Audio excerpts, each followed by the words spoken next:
Sir, kunin ko pa mo, sir.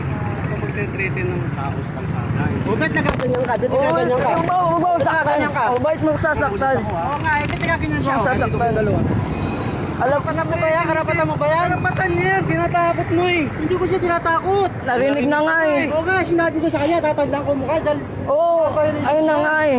Ano ba trabaho mo? Ano ba trabaho mo? Ha? Enforcer po ako. Enforcer ka? Anong trabaho ng enforcer? Ha? Enforce the law? Ha? Sa traffic? Hindi mo dapat minumura, tinatakot. Hindi po, ha? Wala ka pa manikit? Meron po.